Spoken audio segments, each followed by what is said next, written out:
Blizzard of 2010 round 2.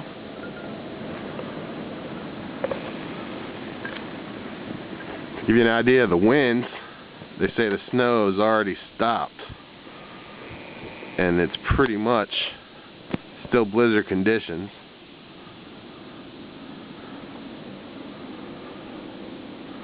Winds gusting about 40 miles an hour. There was some stronger gusts earlier, but I wasn't coming out then.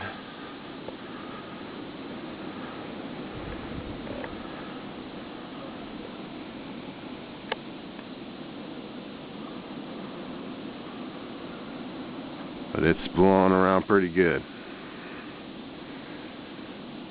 I don't know how well this camera is going to pick up the snow.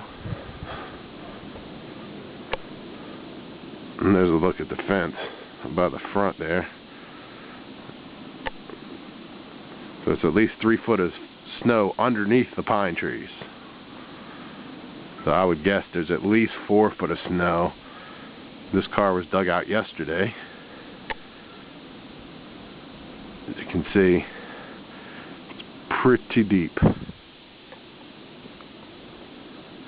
I said I would say there's 3 foot of snow underneath the pine trees right now.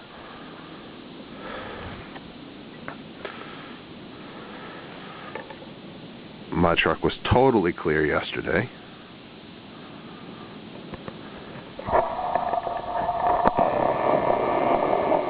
Waiting to try to get one of those other gusts.